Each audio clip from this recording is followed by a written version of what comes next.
오늘 요한복음 9장 31절 한 절 말씀을 가지고 하나님이 들으시는 기도라는 제목으로 또 이제 한동안 계속 하려고 합니다. 제가 개인적으로 기도라고 하는 부분을 좀 정리하고 싶은 마음도 있고, 더 중요한 것은 기도해야 되는데 기도하지 못하는 현실과 상황들 때문에 되게 좀 난처한 부분도 많고, 여러 가지 그런 것들이 교차되어져서 그런지 지금 기도를 좀 마음에 정리하고 싶다라는 생각. 정리라는 것은 정리가 되어지면 더 이상 할 필요가 없는 그런 게 아니라 잘 정리해서 정말 하나님 앞에 기도하는 삶으로 일관해야 되겠다라는 생각을 하고자 하기 때문인 것입니다. 성도는 이 땅에 살면서 다른 것 없는 것 같아요. 기도하는 삶이 전부라야 한다 라는 생각을 갖게 되어졌습니다.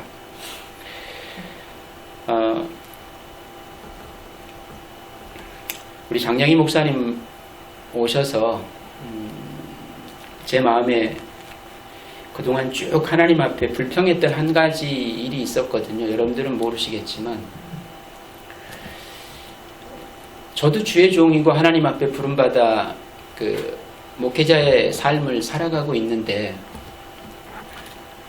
어떻게 하면 이렇게 그 하나님은 저에게 한순간도 거저주시는 일이 없을까라는 생각에 대해서 되게 불만족스러웠어요. 개인적으로는. 아직은 젊어서 그럴 수 있겠다라는 생각은 분명히 했습니다. 그리고 그럴 수 있는 것이 또 감사하기도 했고요.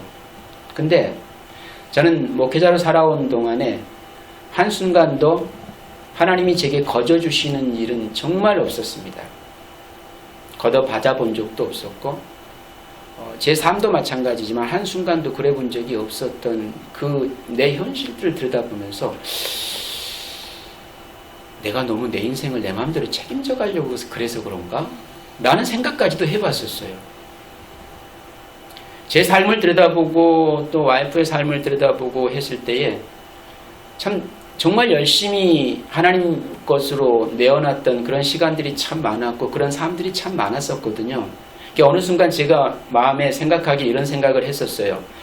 이렇게 하나님 앞에 많이 이렇게 기꺼이 믿음으로 내어놓는 이 삶의 모습이 언젠가는 우리의 삶 속에서도 보상받을 날이 있겠지라는 막연한 생각을 했었습니다. 근데 전혀 없더라고요. 전혀 없는 그런 생각을 가지면서 마음속에 왠지 하나님이 좀 괘씸하다라는 생각도 했어요. 어떻게 이럴 수가 있지라는 생각을 했습니다. 그게 좀 못내 아쉽고 되게 좀 마음이 섭한 어떤 그런 게 있었나 봐요. 제 속에. 나도 목사인데 하나님이 나를 택하여 부르신 종이라고 그렇게 알고 살아왔는데 나는 다른 종인가? 라는 생각도 해봤습니다. 여러분들은 그런 고민 안 하는지 모르겠지만 저는 할 건 다 합니다. 어찌됐든지 간에. 근데 그런 속에서 하나님이 응답을 주시는 것 같아요. 야, 그게 아니야 라고 하면서 보여주시는 응답처럼 주의 은혜로 전혀 기대하지도 않았고 예상하지도 않았고 생각지도 않았었는데 그런 위로를 주시는 선물을 제가 받았습니다. 그걸 보면서 전 너무 감격했어요. 그리고 일반 성도가 아닌 목회자로부터 그런 선물을 받았을 때 하나님이 달리 보였어요. 그런 경험들이 많으신 분들은 그냥 그러려거니 하겠지만 제게 있어서는 인생에 딱 한 번 있는 일이었어요. 제 인생에 솔직히 딱 한 번. 그걸 보면서 역시 하나님은 나를 불꽃 같은 눈으로 지켜보고 계시는 거구나. 내 마음 모르는 듯 하지만 내 마음을 다 아시고 들여다보고 계시는 거구나 라고 하는 그 하나님의 모습을 제가 발견하면서 그렇구나. 그게 너무 감격스러웠습니다. 주어진 하나님의 그 육신적인 필요가 뭐 크고 대단하고 엄청나서가 아닙니다.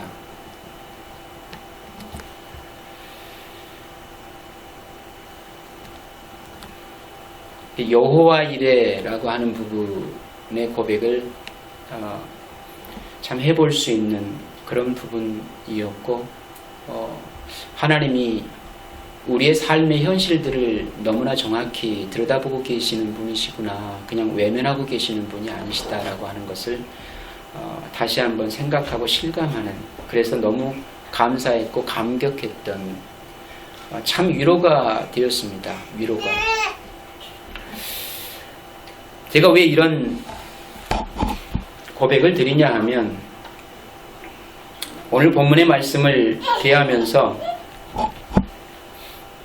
하나님이 들으시는 기도를 생각하면서 너무나 우리는 맹목적으로 그 하나님 앞에 나아가는 우리의 모습들을 생각해 볼 수가 있었기 때문입니다. 그런데 하나님이 들으시는 기도가 있다라는 거예요. 하나님이 들으시는 기도. 말씀이 정확하게 꼬집어서 우리에게 정의를 해주고 있죠. 하나님은 누구의 기도를 안 들으신다고요? 죄인들의 기도를 들으실 수가 없답니다.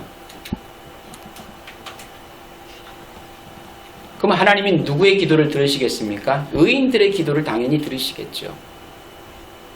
의인들의 기도. 그럼 저와 여러분들이 죄인 아닌 자가 하나도 없는데 그럼 어떤 누구의 기도도 안 들으시겠네요 라고 생각할지 모르겠지만 결코 그렇지 않습니다. 이 부분에 대한 정확한 해명을 이제 본문을 통해서 한번 생각을 해보자 이겁니다. 하나님이 들으시는 기도와 듣지 않는 기도.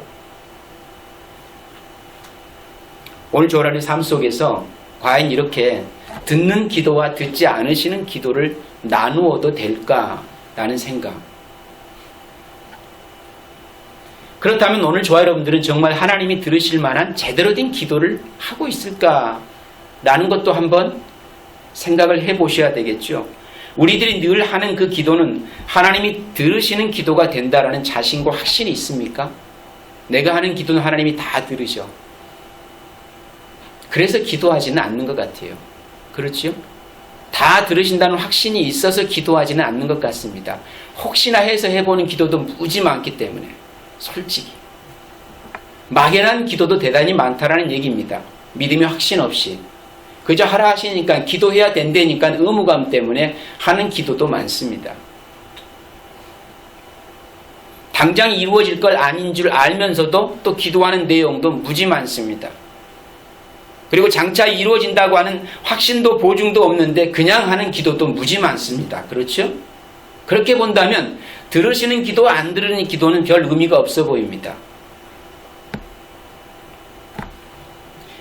우리들은 하나님 앞에서 경건한 사람으로 살고 있어야 하는데 만약 들으시는 기도를 하려면 저와 여러분들이 다 경건해야 된다라는 거예요. 하나님을 공경하고 그분만을 경외하며 그 하나님 뜻이 무엇인지를 잘 알고 그 뜻만을 구하는 자로 살아야 되는 거거든요. 그게 경건한 사람입니다. 그럼 불경건한 사람은요. 지 뜻대로 사는 게 불경건한 거겠죠. 내 뜻대로 사는 거, 내 마음대로. 내가 원하는 거, 내가 바라는 거, 내가 기대하는 거 이런 것들만을 쫓아 사는 삶 그리고 그런 것들만을 기도하는 삶이 경건하지 않는 삶이 되겠죠. 분리하면 그렇습니다. 그렇게 죄 없이 경건한 삶만을 추구하며 살아갈 수 있는 인생이 이 세상에 있을까를 생각해 보면 아니다라는 결론이 나오죠. 왜? 내가 그러지 못하고 있으니까요. 오늘 그 소경의 이야기는 이런 겁니다. 오늘 본문의 말씀 9장 전체가 소경에 관련된 이야기인데 그 내용을 쭉 읽어서 하나님이 들으시는 기도라는 제목으로 제가 31절만 딱 뽑아낸 겁니다. 오늘 소경의 이야기는 이런 것인데 당신들이 지금 나의 눈을 뜨게 해준 분을 죄인으로 몰아붙이는데 그건 당신들 스스로를 경건하여 하나님의 뜻대로 행하는 자들이라고 말하는 것입니다. 그렇다면 당신들은 하나님이 들으시는 기도를 할 수 있어야 하고 그 결과 소경의 눈을 뜨게 할 수 있었어야 했습니다. 그런데 내 눈을 뜨게 한 것은 당신들이 아니라 바로 당신들이 죄인이라고 몰아붙이고 있는 바로 그 예수가 내 눈을 뜨게 했습니다. 누가 하나님으로부터 온 사람입니까? 이렇게 대려 묻습니다. 네 눈을 누가 뜨게 했느냐라고 물었을 때 소경에게 물었잖아요. 그랬을 때 소경이 다시 반문하는 거예요. 내 눈을 뜨게 한 이는 하나님께로부터 온 자 예수 그리스도인데 당신들이 내 눈을 고쳐주지 못했기 때문에 하나님으로부터 온 자는 예수 그리스도가 분명한데 당신들 생각에는 누가 하나님으로부터 온 자라고 생각합니까? 라고 대묻습니다. 그게 오늘 요한복음 9장 전체에 대한 얘기입니다.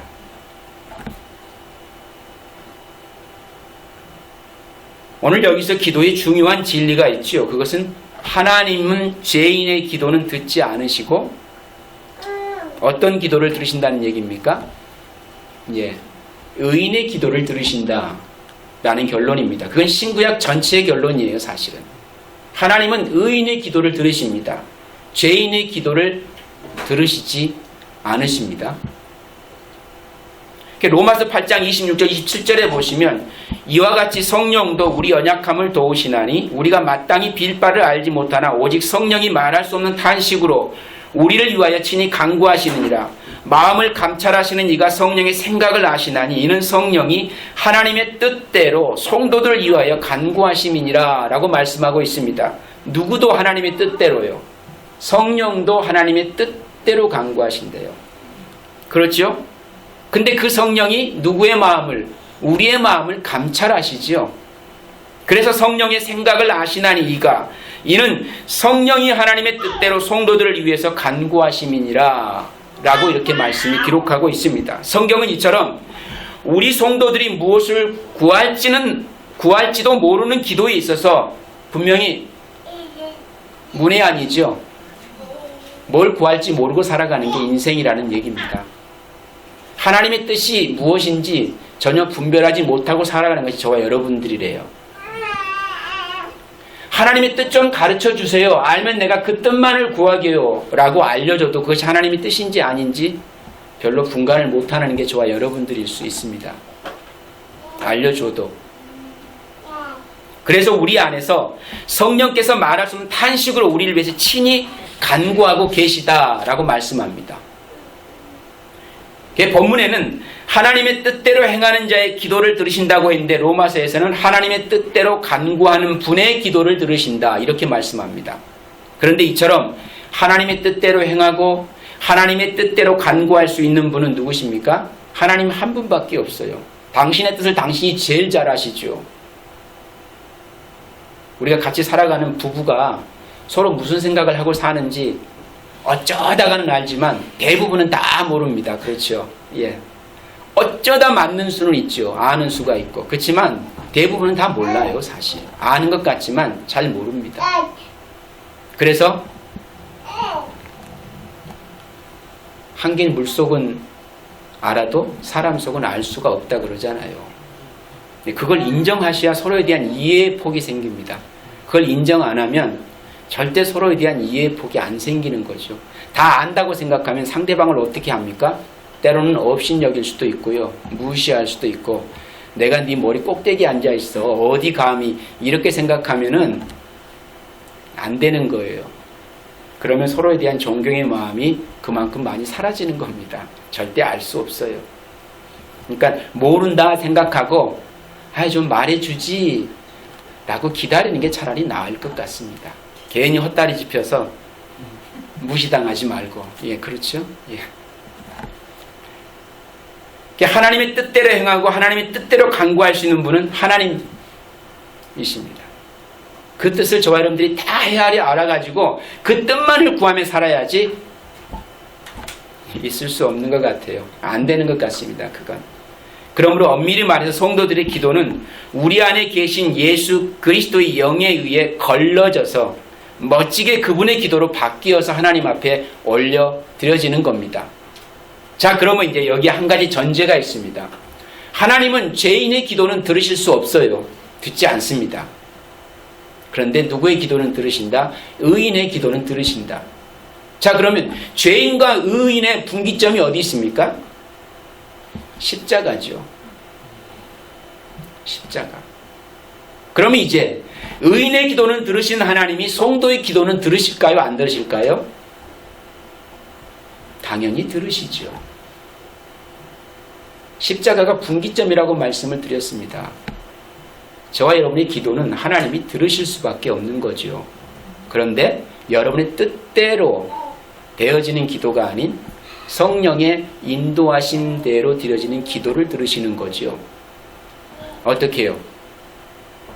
예수 그리스도로 연합되어진 저와 여러분들의 기도는 여러분이 기도를 했을지는 모르겠지만 그저 여러분들은 뭘로? 기도하는 도구로 사용되어지는 겁니다. 그런데 그 입술을 열어 기도하게 하신 이가 누굽니까? 내 마음을 감찰하시는 성령께서 대신, 여러분 대신 증보하시는 거예요. 누구에게? 하나님 앞에. 그렇기 때문에 여러분이 하는 기도 같지만 아니지요. 결국은 성령께서 여러분 대신에 증보하시는 기도입니다. 그 성령이 하시는 기도는 하나님이 들으실 수밖에 없다라고 하는 결론에 이르게 되는 거죠. 그렇기 때문에 내가 한 모든 기도가 내 뜻대로 들어지는 것이 아니라 누구의 뜻대로? 하나님의 뜻대로 응답되는 거예요. 그래서 여러분이 100개의 기도를 하게 되어지면 거기에 한 개나 응답될까 말까 하는 그런 내용이 될 겁니다. 왜 그렇습니까? 저 여러분의 기도는 다 자기 중심의 기도거든요. 나 중심의 기도, 솔직히 얘기해서. 그게 하나님의 뜻이 되고 아니고는 하나님 마음인 겁니다. 그렇죠?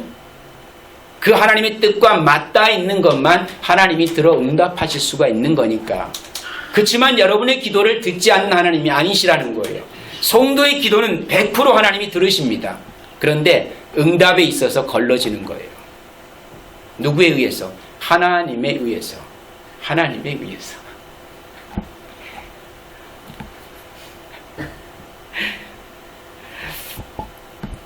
그래서 요한계시록에서 성도의 기도를 이렇게 묘사하고 있는 것을 볼 수가 있습니다. 계시록 5장 8절에 그가 두루마리를 받아 들었을 때에 네 생물과 24 장로가 각각 검은고와 향이 가득히 담긴 금 대접을 가지고 어린 양 앞에 엎드렸습니다. 그 향은 곧 성도들의 기도입니다. 이렇게 말씀이 기록하고 있고요.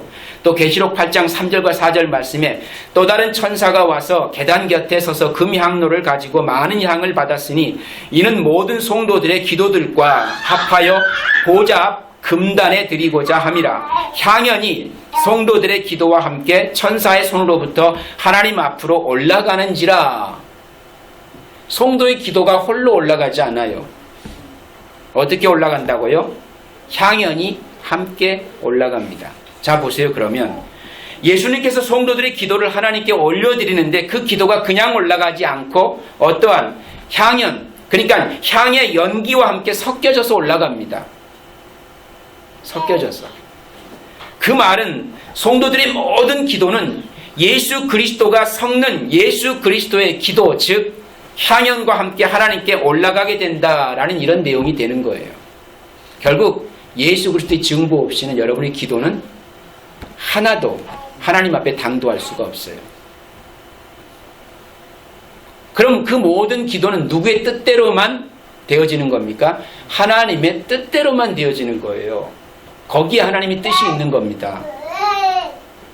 여러분이 이 땅에 살아가면서 하나님 뜻 막 찾고 하나님 뜻은 이거야 저거야 라고 막 얘기하고 계시는데 그 하나님의 뜻을 알았다고 내가 해가지고 이게 하나님의 뜻이지 그러면 이걸 기도해야지 라고 기도한다고 되는 게 아니라는 얘기예요. 뭡니까? 저와 여러분은 원래가 그냥 하나님의 뜻과는 무관하게 기도하게 되어 있습니다. 그런데 그것을 하나님의 뜻으로 바꾸어서 하나님 앞에 전달해 주시는 이가 있습니다. 그게 누굽니까? 예수 그리스도입니다. 그래서 그분이 저와 여러분이 뭐가 되는 겁니까? 기도의 증보자가 되는 거예요. 증보. 그렇기 때문에 여러분 함부로 다른 사람들이 기도해 주세요 라고 내가 증보할게요 그런 얘기 하지 마세요. 개찐 도찐 아닙니까?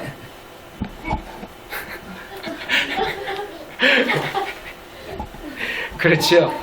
그 개찐 도찐이에요. 여러분, 그 쉽게 내가 기도 증보해 줄게 이런 얘기 하지 마세요. 그 증보는 예수 그리스도만 할 수 있는 거예요. 절대 여러분들이 대신 할 수 있는 증보자가 아니에요. 그러니까 성경을 알게 되어지면 참 조심스러운데 모르면 용감하다고 막 해준다 그래요. 내가 증보할게. 그러면 꼭 하나님이 응답할까 막 이렇게 얘기하는 사람도 있습니다. 지가 뭔데요? 예수 그리스도 없이는 저와 여러분의 기도는 하나님 앞에 올라갈 수도 없는 거예요. 왜? 의인의 기도만 들으시니까. 그리스도와 연합된 성도들의 기도만 들으시니까. 그렇죠? 근데 그 기도가 여러분의 뜻이 가는 게 아니고 누구의 뜻이 올라가는 겁니까? 예수 그리스도의 뜻이 하나님 앞에 전달되는 거라니까요. 그걸 아셔야 돼요.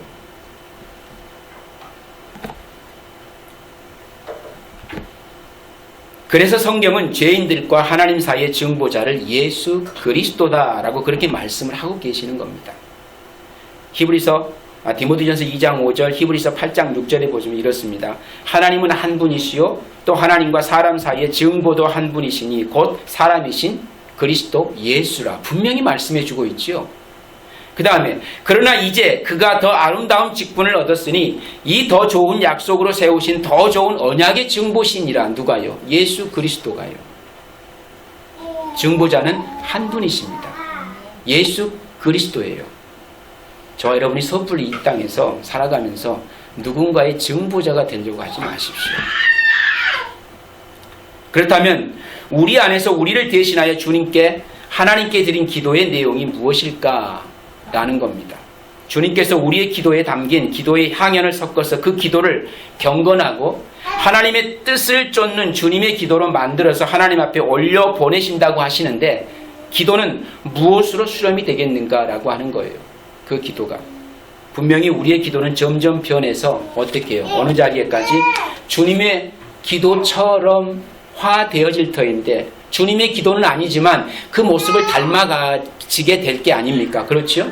그리스도를 본받는 삶을 지향해서 살아가게 되어지니까 성도들이 그 기도의 내용을 알아야 우리도 올바른 기도를 하는데 힘을 쓸 수 있지 않겠는가라고 하는 거예요. 그럼 성경을 통해서 한번 그 기도의 내용이 뭔지를 살펴보자라는 얘기입니다. 우리가 봤던 이미 누가복음 18장 1절과 8절의 불의한 재판장의 비유를 통해서 그 기도의 내용이 무엇인가? 우리는 이 비유를 통해서 우리가 성도가 항상 기도해야 할 것이 있음과 그 기도의 응답이 속히 오지 않는다고 해서 낭망하지 말라라는 주님의 권고를 듣습니다. 그렇죠. 저나 여러분이나 기도하고 잘 응답이 빨리 오지 않아가지고 실망할 때가 얼마나 많습니까? 낙심되어지고 좌절되어지고 에이 포기하고 에이 아니지 내 기도만 안 들어줘 남들은 다 응답받았다는데 이런 얘기 참 많이 듣습니다. 저도 열애는 아닙니다. 그렇게 많은 기도를 했는데 별로 응답된 게 하나도 없는 것 같아. 그런데 알고 보면 그렇지도 않습니다. 우리가 미처 느끼지 못했을 뿐이지 하나님은 계속 우리에게 하나님의 뜻대로 응답해 가고 계시는 것을 발견하게 되어집니다. 다만 저 여러분이 너무 마음이 급해서 빨리빨리 뭔가 이루어지지 않는 것은 이루어지지 않는 걸로 착각하는 우리의 그 불신앙 때문에 그렇죠? 믿음 없음 때문에 그러는 것이지 하나님은 다 하나님의 뜻대로 이루어가고 계시다라고 하는 사실을 부인할 수는 없습니다. 이 비유에서 볼 수 있듯이 하나님을 두려워하지 않고 사람을 무시하는 불의한 재판관과 선한 하나님의 대조가 선명하게 그려지고 있습니다. 자, 그리고 끈질기게 반복되는 과부의 강청, 그리고 밤낮 부르짖는 택하신 자들의 원한이 서로 대조를 이루고 있는 것을 볼 수가 있습니다. 근데 이 대조는 다른 내용이 아니라 같은 내용인 거예요. 하나님이 누구이신가, 어떤 기도를 들으신가에 대한 내용입니다. 그러니까 이 비유의 핵심이 얼마나 많이 오랫동안 기도했는가의 핵심이 있는 게 아니에요. 우리는 다 거기에다가 포커스를 두는데 그럼 오래 기도하면 안 되는 거야? 아니, 하세요. 시간 많고 할 수 있으면 오래 해야죠. 그거 왜 안 하려고 합니까? 열심히 오랫동안 하는 거 좋습니다. 당연히 해야 돼요. 기도는 그러면 짧게 하면 안 들어주나요? 아니요, 짧게 하세요. 시간 없고 바쁘면. 오래도 못해, 짧게도 안 해, 이래저래 못해, 그럼 기도 안 하고 사는 게 문제죠. 그렇죠? 그게 문제인 것이지 어떤 경우에건 우리는 기도해야만 되거든요. 그러니까 하십시오. 왜? 중요한 건 뭡니까? 오랫동안 기도를 했는가 안 했는가가 주안점이 아니기 때문에 그렇습니다. 저와 여러분의 행위에 포커스가 있는 게 아니라는 얘기예요. 무엇을 기도하는가에 대한 내용에 초점이 맞춰져 있습니다. 무엇을 기도하는가. 그럼 보세요. 오래 하지 말래도 오래 할 수밖에 없는 기도가 있을 거예요. 오래 하고 싶어도 오래 할 수 없는 기도가 있습니다. 절대 기도는 내가 얼마나 오랫동안 했는가 양이 있지 않습니다. 기도는 우리 영혼의 호흡이라며요. 그러면 내가 일평생 예수 믿어 하나님의 자녀로 사는 동안에 할 수밖에 없는 기도가 있겠습니까? 없겠습니까? 당연히 있지요. 그 기도는 누가 오래 하라, 오래 하지 마라 라고 한다고 그랬어. 내가 시간이 있느냐 없느냐에 따라서 기도하고 안 하고 하는 게 아니라 그냥 해야 되는 기도가 있습니다. 할 수밖에 없는 기도가 있습니다. 그리고 그 기도는 하나님이 꼭 응답하실 수밖에 없는 기도입니다. 그걸 하나님의 뜻대로 하는 기도라고 그럽니다. 하나님의 뜻대로 하는 기도. 그렇게 우리가 궁금해하는 거. 이게 하나님 뜻인가 아닌가? 라고 되묻는 그 순간부터 그건 하나님과 관계없는 기도입니다. 솔직한 얘기로. 왜요? 나를 위한 거거든요. 그건 이미. 하나님의 뜻으로 하는 기도는 저와 여러분이 하나님께 물을 이유도 없는 기도예요. 성경에서. 이걸 해요 말아요. 이게 하나님의 뜻이에요 아니에요? 내가 저 처자와 결혼할까요 말까요? 그건 하나님의 관심의 대상이 아닙니다. 내가 기도하든지 안 하든지 2년이면 할 거고 2년 아니면 못하는 거잖아요. 그 하나님의 뜻으로 알고 내가 결혼했으면 평생 책임지고 살아야 되는 거죠. 서로가. 그게 하나님의 뜻이니까. 근데 중간에 헤어지는 건 뭐예요? 원래 하나님 뜻이 아니라서 헤어진 겁니까? 아니지요. 지 욕심이 충족되지 않아서 헤어지는 거예요. 그건 하나님 뜻과 아무 관계가 없는 겁니다. 근데 우리는 다 누구 핑계 대죠? 하나님 핑계 댈 때 많습니다. 대부분의 크리스찬들이. 하나님과 관계없는 거예요. 그건 지 욕심으로 했다가 지 욕심이 안 챙겨지니까 지 욕심 때문에 헤어지는 겁니다. 그걸 이혼이라 그래요. 하나님은 절대 우리에게 이혼하라고 얘기하지 않습니다. 끝까지 책임지라 그러죠. 왜? 당신의 성품이 그렇거든요. 한번 택한 백성 절대 버리지 않습니다. 끝까지 책임집니다. 이놈이 잘났건 못났건 재능이 있건 없건 돈이 많건 없건 관계없이 하나님은 끝까지 책임집니다. 당신이 택한 백성은. 그 하나님의 마음대로 하나님의 뜻은 절대 이 땅에 사는 부부가 헤어지는 걸 어떤 경우에서건 원치 않습니다. 이유에 어찌됐든. 왜 그렇습니까? 그건 우리의 욕심이 끝까지 책임질 확신이 없어서 우리 스스로가 기밥하는 거죠.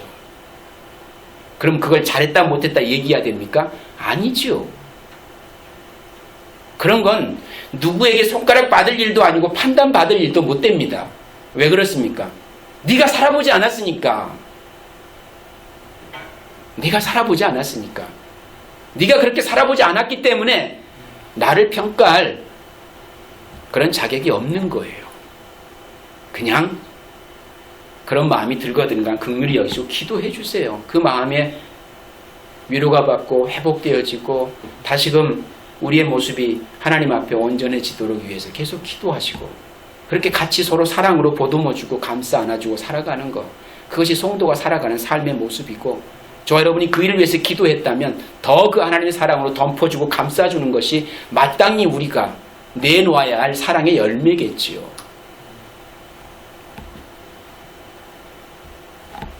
이런 것처럼 뜻이에요 아니에요 묻지 마세요. 예, 묻는 순간 그건 하나님과 관계없는 겁니다. 하나님의 뜻은 물을 수 없게 되어 있어요. 그냥 우리가 숨 쉬는 것이 자연스러운 것처럼 하나님 앞에 매달릴 수밖에 없는 것이 하나님의 뜻입니다. 일평생을 두고 그 하나님 나라 갈 때까지요. 그게 하나님의 뜻입니다. 근데 그 뜻을 얼마나 구하며 살아갑니까? 라고 물으면 그건 별로 구하지 않습니다. 왜? 소중하지 않아 보여서. 당장 내 현실 앞에 주어진 것이 너무 절박하거든요.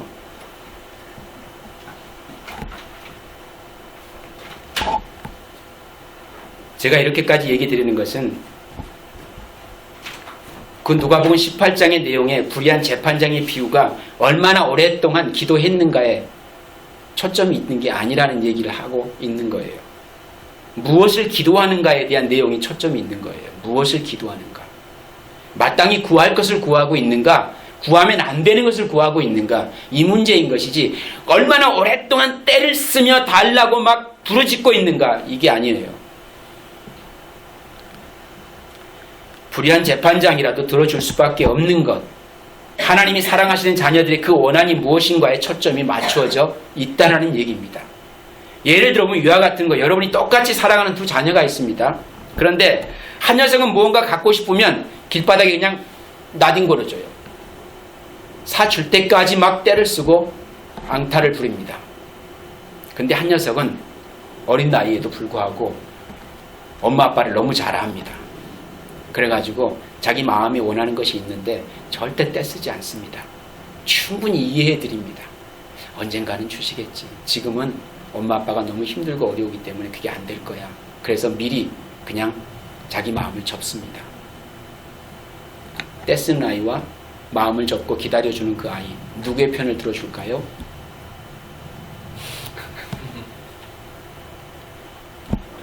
육신의 부모는 떼쓰는 아이를 먼저 들어줍니다. 저 여러분은 대부분 그래요. 왜? 차마 그 모습을 볼 수가 없으니까. 근데 문제는 뭔가 아니, 여러분의 기도를 거기다 대입합니다.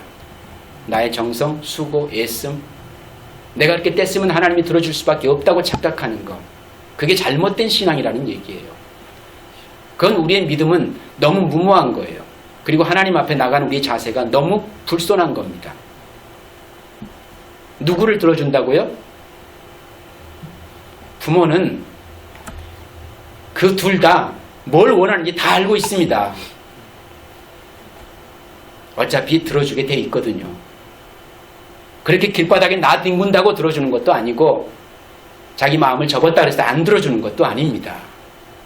기도는 그런 거라는 거예요. 하나님 앞에서.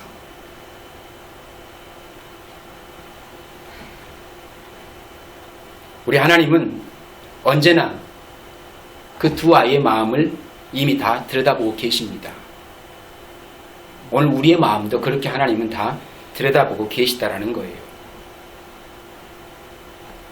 막무가내로 길바닥에 누워 자기가 원하는 것을 얻어내고야만은 그런 아이의 부탁만 들어주신 하나님인가?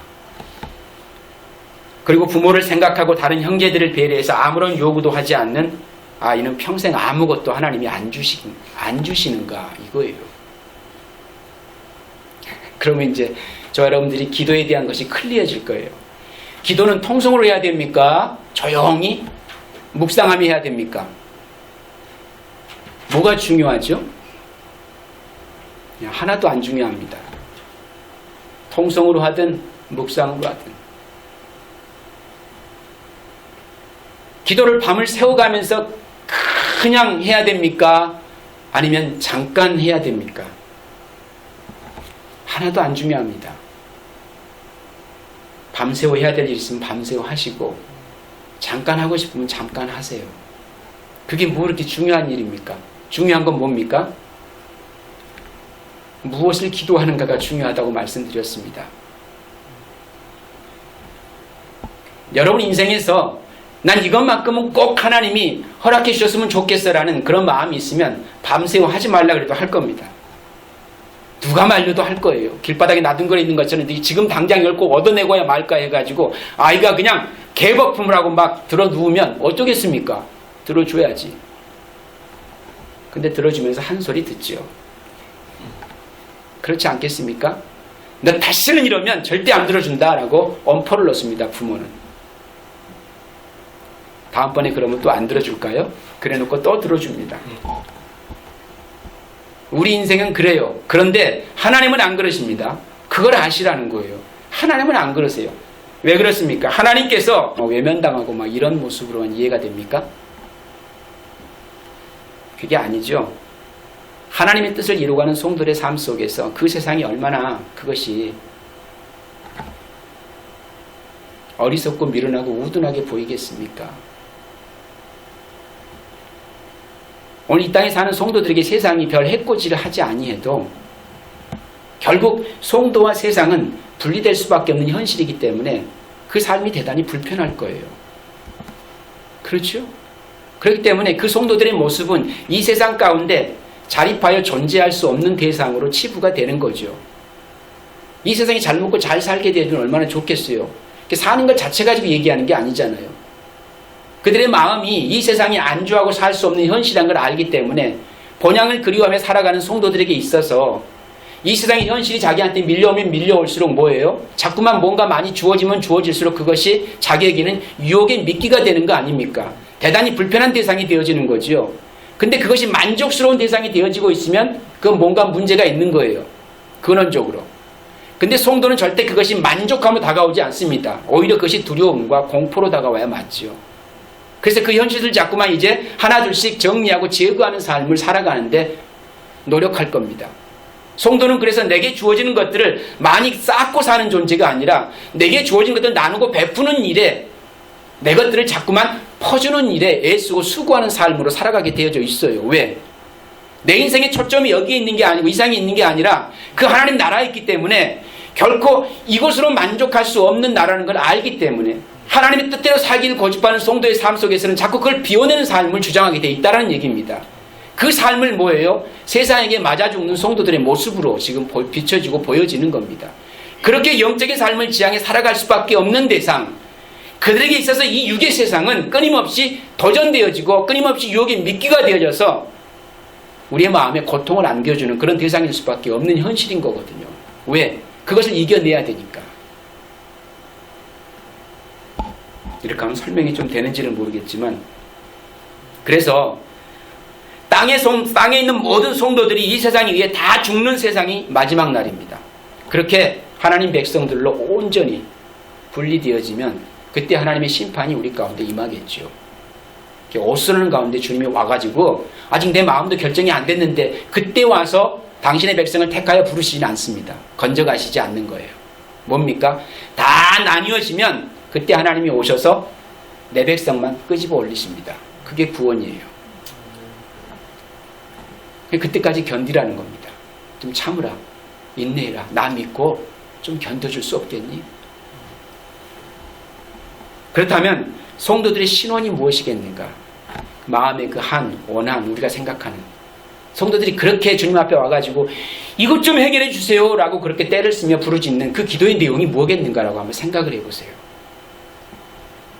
아, 내가 누구한테 이렇게 억울한 일 당했는데 이것 좀 해결해 주세요. 이런 기도하고 있겠습니까? 거기서? 그건 아니죠. 하나님의 나라에서도 쉬지 않고 기도하는 성도들의 기도의 내용이 무엇이겠는가? 그것은 죄의 소멸, 하나님 나라 완성에 대한 기도입니다. 그게 성도들의 기도의 내용이에요. 이 땅의 죄가 하루속히 빨리 소멸되어지기를, 심판되어지기를 간절히 열망하는 것. 그걸 천국을 소망하는 성도들은 다 가지고 있어야 되는 거겠죠.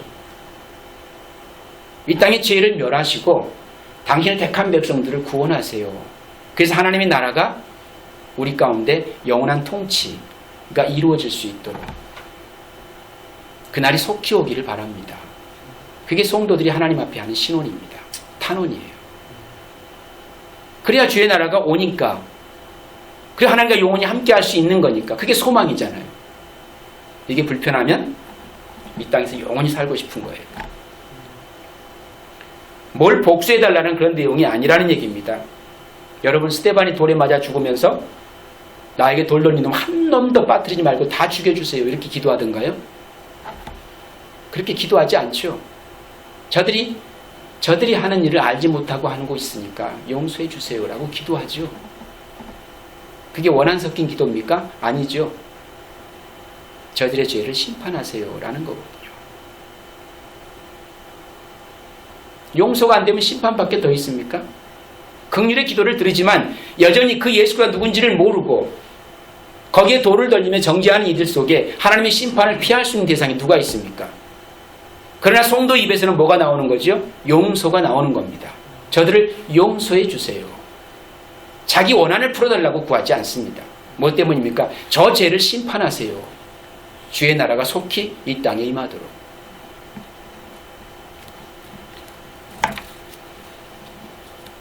예수님과 똑같은 동일한 기도를 하고 있는 겁니다.